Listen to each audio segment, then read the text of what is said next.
Oh, hi, Sterling. Nice of you to show up.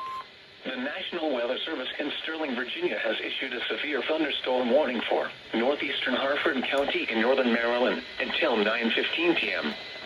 At 8:46 p.m., a severe thunderstorm was located near Sunderburn, or 10 miles east of Red Lion, moving southeast at 40 miles per hour. Hazard, 60 miles per hour wind gusts and quarter-size hail. Source, radar indicated.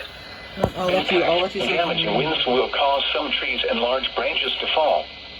This could injure those outdoors, as well as damage homes and vehicles. Roadways may become blocked by downed trees. Localized power outages are possible. Unsecured light objects may become projectiles. Locations impacted include Darlington, Cardiff, and Whiteford. For your protection, move to an interior room on the lowest floor of a building. Prepare immediately for large hail and damaging winds. People outside should move immediately to shelter inside a strong building.